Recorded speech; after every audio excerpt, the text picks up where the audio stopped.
frères et sœurs dans le Seigneur, bonjour. Aujourd'hui, le Seigneur nous a fait grâce de venir parler une fois de plus de sa part. Devant vous, c'est votre humble serviteur de Dieu, l'apôtre Élie Moke-Mombama. Par la grâce du Seigneur, nous allons partager la parole de Dieu, la parole du Seigneur pendant ces temps. Oui, c'est une nourriture. Voilà pourquoi j'invite toute personne qui est dehors, là où vous êtes, de venir pour rentrer écouter la parole de Dieu.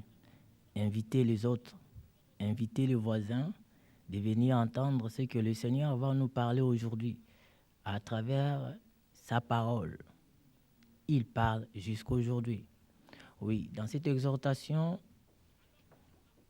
nous allons parler d'un sujet très capital. Très, très capital. Pourquoi?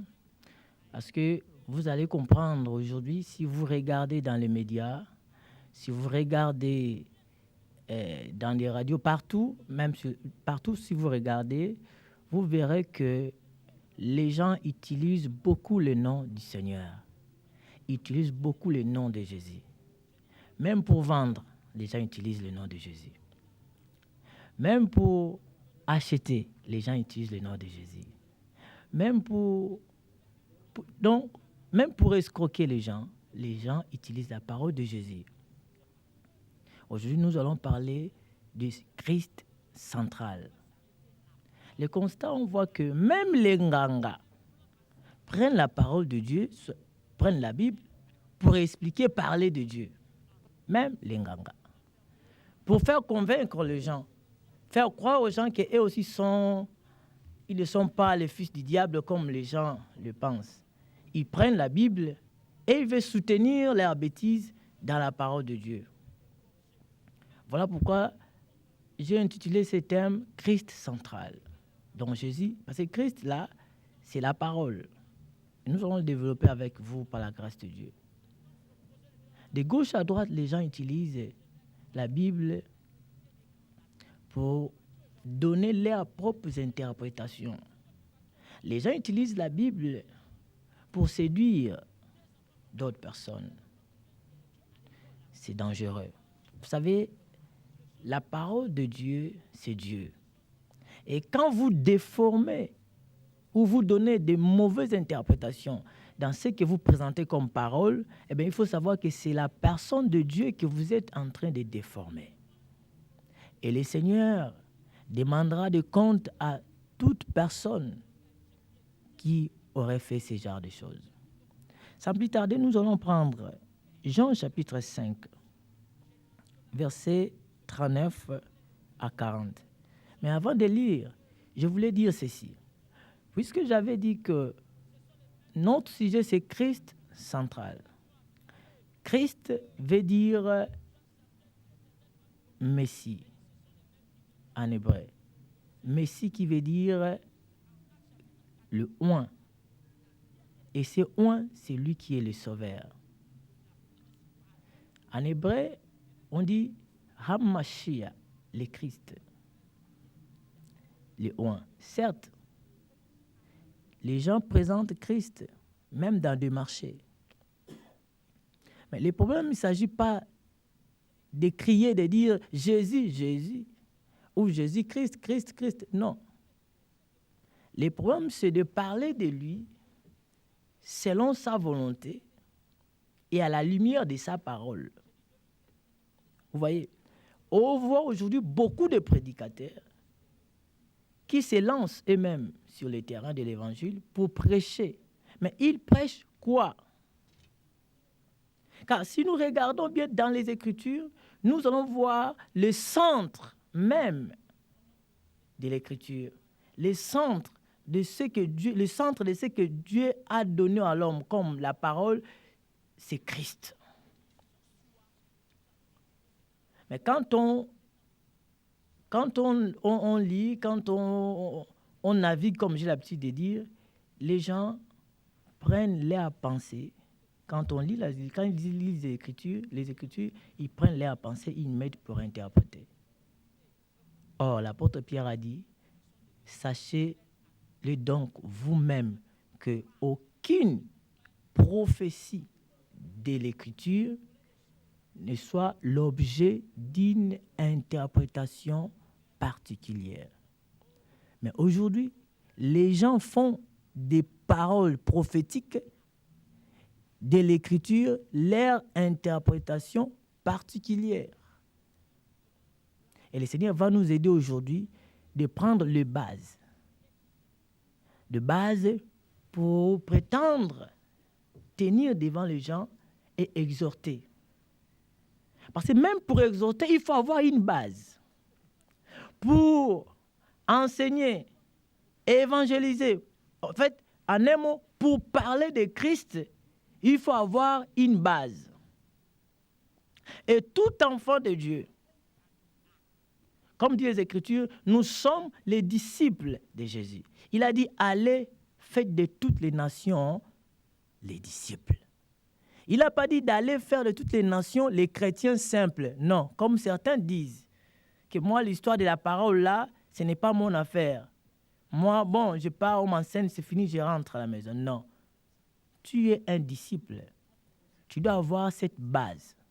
La base donc, que je vais présenter par la grâce de Dieu aujourd'hui, la base qui est les Écritures, va nous aider à comprendre. En tant que les enfants de Dieu, nous aurons besoin de ça. Et sans plus tarder, pour commencer, comme j'ai donné Jean chapitre 5, verset 39 au verset 40, il est écrit, c'est le Seigneur Jésus qui parle. Yahushua dit ceci, vous sondez les Écritures parce que vous pensez avoir en elles la vie éternelle. Ce sont elles qui rendent témoignage de moi. Et vous ne voulez pas venir à moi pour avoir la vie. Écoutez, le maître nous dit, il dit que vous sondez les Écritures. Les Écritures que le Seigneur parle, c'est les Écritures au pluriel. Il dit, vous sondez les Écritures parce que vous pensez trouver en elles la vie éternelle. Cependant, c'est elles, ça veut dire ces Écritures-là, rendent témoignage de moi.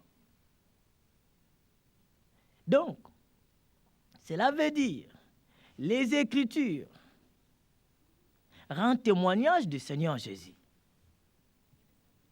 Quiconque se lèvera pour prendre une écriture de la Bible,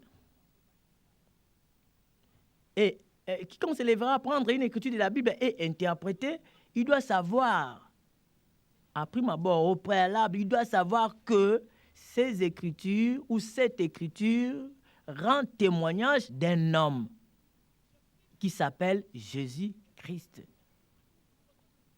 Que ce soit dans l'ancienne alliance ou dans la nouvelle alliance, ça rend témoignage de Christ. Ça ne rend pas témoignage d'un homme quelconque. Ça rend témoignage de Jésus.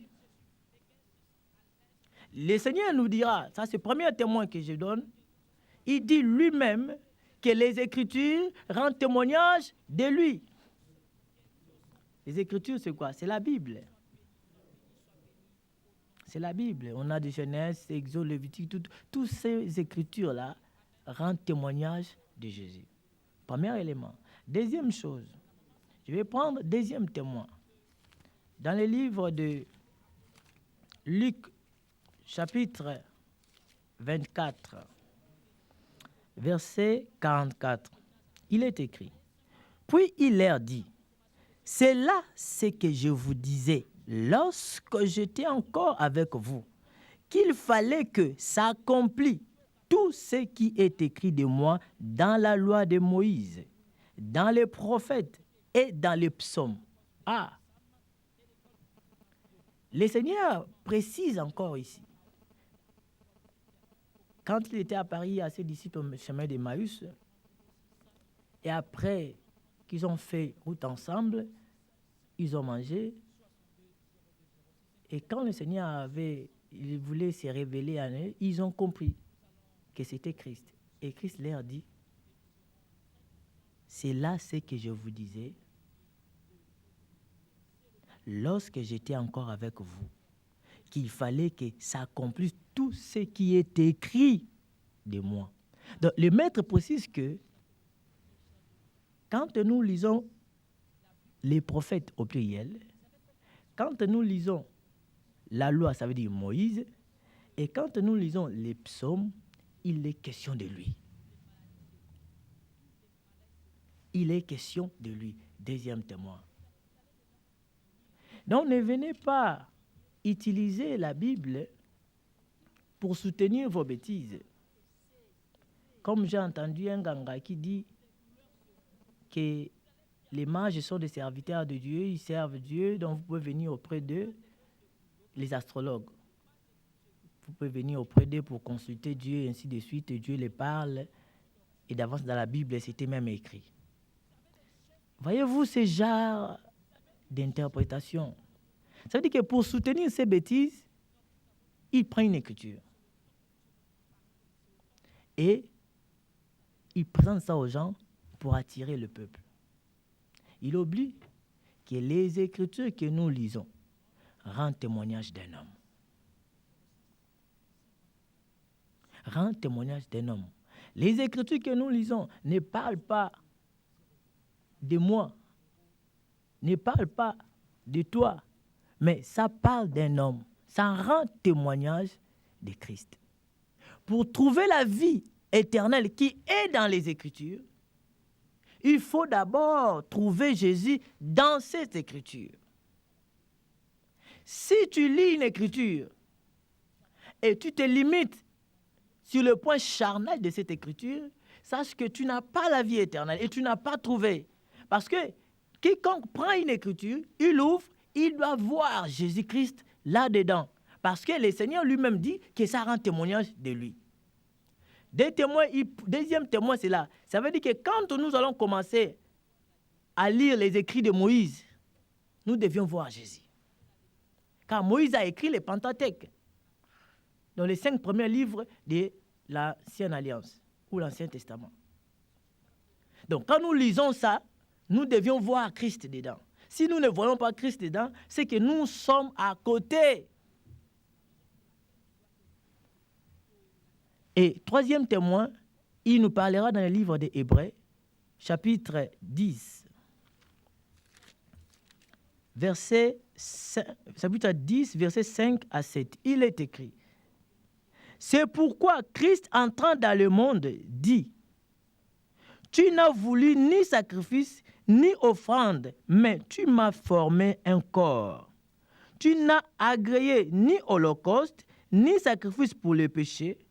Alors, j'ai dit, voici je viens. Dans le rouleau du livre, il est question de moi, pour faire, ô Dieu, ta volonté. Voici je viens. Dans le rouleau du livre, il est question de moi. C'est le Seigneur Jésus-Christ qui parle. Christ. Christ, il est le centre de toutes les Écritures. Il est l'auteur de toutes les Écritures, car toute Écriture est inspirée de Dieu. Les Écritures étant inspirées de Dieu, c'était la manière que Dieu voulait, c'était la manière de Dieu de prophétiser, c'est-à-dire de parler des choses qui devaient venir. Tous ceux qui sont venus dans l'Ancien Testament avaient les regards fixés vers Christ, c'est-à-dire vers la croix. Donc, la croix est au milieu. Les gens de l'Ancienne Alliance, leurs regards, leurs pensées, leurs prédications, tout pour eux était fixé vers la croix, vers Christ qui devait venir. Et quand le Seigneur est venu, quand Christ est venu, il a accompli sa mission. Nous sommes rentrés dans l'autre côté, ça veut dire après la crucifixion. Et nous aussi, nous n'amenons pas les gens hors de la croix. Non, nous aussi, nos regards sont fixés vers toujours la croix. Nous, les gens qui venons après la croix, nos regards aussi doivent être fixés vers la croix toujours. Car c'est la croix de Christ qui est le centre de toutes choses. Il est question de lui dans les Écritures. Et Christ centre. Oui, pour connaître une personne qui utilise Jésus, le nom de Christ, juste pour vendre son produit, ses produits, ou bien pour escroquer les gens, vous allez comprendre que dans ce qu'il dira, dans les Écritures qu'il lira, il n'y aura pas comme Christ. Il n'y aura pas Christ. Ça veut dire qu'on ne trouvera pas Jésus dans ces Écritures. On trouvera le contraire, le ventre. On trouvera le contraire. On trouvera au contraire la chair. On ne trouvera pas Christ. Et les Écritures qu'il lira, ces Écritures, quand il donnera l'interprétation, on comprendra que dans ce qu'il dit, il ne rend pas témoignage de Christ. Regardez, le Seigneur a dit, ce qui arriva au temps de Noé arrivera pareillement au jour des fils de l'homme, au temps des fils de l'homme. Au temps de Noé, qu'est-ce qui était arrivé? Les gens mangeaient, buvaient, se mariaient et faisaient marier leurs enfants jusqu'à ce que Noé était rentré dans l'arche.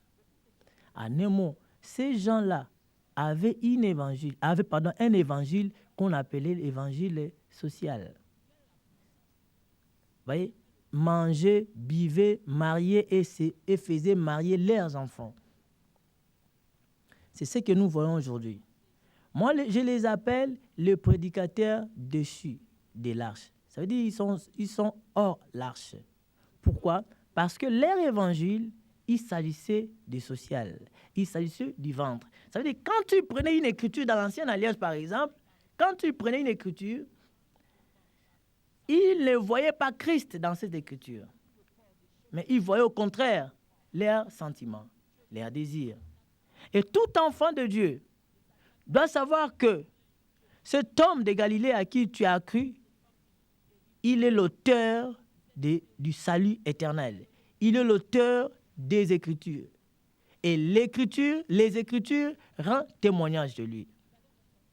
Et maintenant, qu'est-ce qu'un serviteur de Dieu doit faire?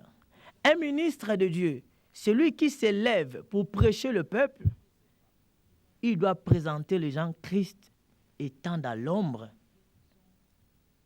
et l'amener dans la réalité. Puisque Jésus a dit que les Écritures rendent témoignage de lui, prenons une écriture, par exemple dans l'Ancienne Alliance, et faisons comprendre ça au peuple, que cette écriture rend témoignage. À quoi cette écriture rend témoignage de Christ? Voilà là où l'exercice du ministère devient très compliqué. Ça devient très compliqué quand il s'agit de prendre Jésus dans l'ombre, de regarder dans l'Ancienne Alliance, de voir les événements, les cérémonies, tout ce qui s'est passé dans l'Ancienne Alliance et de faire sortir Christ là-dedans. Parce qu'il a dit que ça rend témoignage de lui. Donc on doit le trouver là-bas. Mais si on ne le trouve pas, c'est que nous sommes à côté. Et regardez à chaque fois quand on te prêche, quand on te parle des paroles de Dieu, ou bien quand tu parles de la parole du Seigneur, quelle est ta marche? Rends-tu témoignage de Christ dans ce que tu prêches? Tes prêches, rends témoignage de Christ. Rends témoignage de Christ, ce n'est pas dire aux gens, non, Jésus vous aime, repentez-vous, tout ça. Non. C'est bien, bien sûr. Mais un ministre de Dieu, c'est celui qui explique au peuple Christ dans les Écritures. Ça veut dire de prendre Jésus dans l'ombre et de l'expliquer dans la réalité. De faire comprendre la volonté de Dieu dans les Écritures. Ce n'est pas de venir dire aux gens, vous aurez les mariages, vous aurez les vêtements, vous aurez les enfants, vous aurez ceci, cela. Mais attends, les païens qui en ont déjà, les païens qui en ont déjà, ils n'ont pas Christ, mais ils ont ça. Qu'est-ce qu'ils vont vous dire? Non, nous, on ne viendra pas. On a l'impression aujourd'hui, si on prend un prédicateur qui prêche le social, on le met devant, et on met aussi devant lui deux genres de personnes. On met les pauvres et on met les riches, ou les hommes d'affaires. Et on dit à cet homme, prêche maintenant ton Jésus. Il commencera à parler de Jésus qui donne les habits, qui donne l'argent, Jésus qui met les gens tranquilles, Jésus, des choses vraiment de la terre. Et cet homme d'affaires dira, ça ne me concerne pas. Parce que j'ai déjà l'argent, je voyage, j'ai des enfants, je suis marié, donc je ne peux pas venir suivre votre Jésus. Mais vous allez constater, le pauvre sera content, parce que pour lui, c'est ce qu'il cherche. Or, l'évangile du Seigneur a pour but, ou la parole du Seigneur a pour but, le salut de l'âme. Et que les âmes soient sauvées. Maintenant, si tu présentes l'âme de la personne qui pêche, qui commet des péchés, tu verras, et les riches, et les pauvres, tous seront concernés. Parce qu'ils se retrouveront quelque part dans le péché. Et ils auront besoin d'un sauveur pour les sauver. Vous comprenez? Donc, puisque Christ rend témoignage, puisque les Écritures rendent témoignage de Jésus, et nous devions le prouver. On prend un exemple simple, comme j'ai donné l'exemple du temps de Noé. Noé avait fait l'arche. L'arche, on a appelé ça l'arche de Noé. Le mot Noé veut dire repos. Noé veut dire repos. Et en faisant cette arche, la Bible dit, ceux qui étaient rentrés dans l'arche de Noé, ils étaient sauvés. Ils étaient épargnés des déluges. Or, maintenant, ceux qui étaient restés, ils étaient morts. Aujourd'hui, le Seigneur a dit, ce qui arriva à ce temps arrivera aussi pareillement à ce temps. Eh bien, ça veut dire qu'il y aura un déluge. Et puisqu'il y aura un déluge, il faut qu'il y ait aussi une arche, autant pour moi. Mais il s'agit de quel déluge? Et il s'agit de quelle arche? Car la pluie de déluge, c'était un jugement de Dieu qui était descendu sur terre. Et quand le jugement de Dieu descend sur terre, dans ces formes, il fallait que les gens rentrent. Il faut que les gens rentrent dans l'arche. Et aujourd'hui, on se dira, mais qui construira l'arche pour nous? Non, il ne s'agit plus de cette arche. Car cette cérémonie ou cet événement que vous voyez dans l'Ancienne Alliance, de l'arche de Noé, préfigurait une personne qui devait venir, préfigurait la véritable et la vraie arche qui devait arriver. Et cette personne, il s'agit de Jésus le Seigneur. Pourquoi? Parce que le Seigneur Jésus s'est mis dans Matthieu chapitre 11, verset 28. Il dit, « Venez à moi, vous tous qui êtes fatigués et chargés, je vous donnerai du repos. » Ah, donc, il nous dit qu'en lui, nous allons trouver du repos. Autrefois, les gens ont trouvé du repos dans l'arche. Et cette arche était appelée arche de Noé. En tout terme, arche du repos. Voyez, et maintenant, au jour où nous sommes, on n'a plus besoin de construire l'arche. Notre arche de Noé, c'est Jésus. Et quiconque croit au Seigneur Jésus entre dans l'arche de Dieu. Et il sera épargné.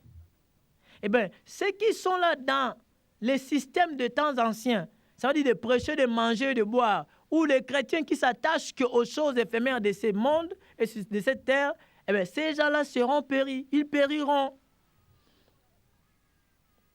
Ils périront parce que pendant ce temps, nous sommes en train de présenter Christ comme l'arche de Noé. Ça veut dire Christ comme le lieu sûr que tu dois rentrer pour être sauvé. Et si toi, tu t'accroches aux choses éphémères de ce monde, ben, tu es semblable aux gens qui étaient restés au temps de Noé hors de l'arche. Vous savez, présenter l'arche de Noé, ou quand Noé faisait l'arche, ce que Noé faisait, c'était, même aujourd'hui, hein, si un homme se lève, il fait ce genre de choses, beaucoup de gens lui traiteraient de fou. Construire une arche dans une montagne, loin du fleuve, loin de l'eau, c'est quelque chose de pratiquement impossible. Mais Noé l'a fait. J'espère quand il construisait ça, et quand il expliquait ce qui devait arriver, les gens ne lui croyaient pas. les gens ne pouvaient pas aussi le croire. Bien que Dieu les avait aveuglés, mais ce message-là aussi, c'était très fort. Voilà pourquoi d'autres s'étaient attachés au message de manger et de boire. C'est comme aujourd'hui.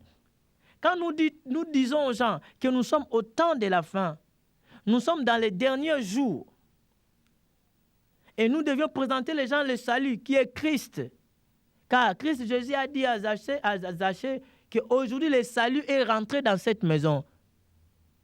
Car celui-ci est aussi fils d'Abraham. Le salut là, il était question de qui? De lui-même, le Seigneur Jésus-Christ. Et nous présentons ce salut au temps de la fin pour que les âmes soient sauvées. Venir à la télé, ce n'est pas venir chercher l'argent ou chercher les clients ou chercher les gens comme d'autres pensent et le font. Mais si nous venons ici parce que nous trouvions ce moyen accessible de publier l'évangile du Seigneur au grand nombre de personnes. Un exemple de l'écriture comme ça. Regardez par exemple Abraham. Abraham va prendre